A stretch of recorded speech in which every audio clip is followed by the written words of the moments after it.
Doreen Ashburnham was born in Sussex on the 15th of May 1905. She was an only child, and at the age of 9, she and her parents went to live in Vancouver Island, Canada. On September the 23rd, at the age of 11, she and her 8-year-old cousin Anthony Farrar were attacked by a cougar. The animal pounced on Doreen, knocked her to the ground, and tore at her flesh. Anthony punched the cougar, then it turned on him. Although Doreen was badly hurt, she hit the animal again and again with her fists and riding crops.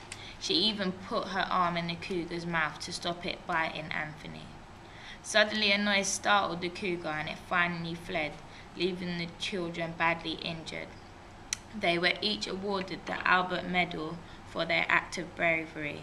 Then, in 1974, Doreen was invited to replace her award with a GC.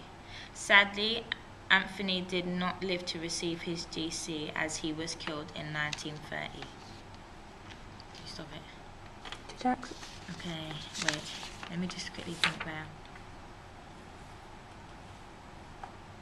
Okay. I'm going to read all of it, yeah, that I've read, but I know it's too long, so I'm going to cut it down, but I'll just read it. That's fine. Okay. John Travers Cornwell, otherwise known as Jack Cornwell, was born into a working-class family in Essex in 1900. He was a lovely boy who enjoyed going scouts more than he did school. He was a loving boy, sorry. When he left school in 1913, he really wanted to join the Navy. His parents weren't keen on his dreams at the time, but when war broke out in 1914, they changed their minds.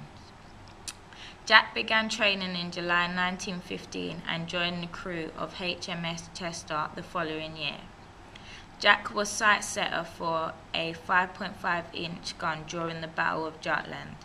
On May the 31st, his ship came under heavy fire and he became seriously injured. Although most of his shipmates ran off, he stayed steady at his post. Quietly, he awaited order as he was determined to see out the battle and do his duty. Sadly, Jack died the next day. He was soon after awarded the Victoria Cross. Jack wrote some warm-hearted letters to his family while in the Navy, helping us to not only remember him for his courage, but for his affectionate nature and huge heart.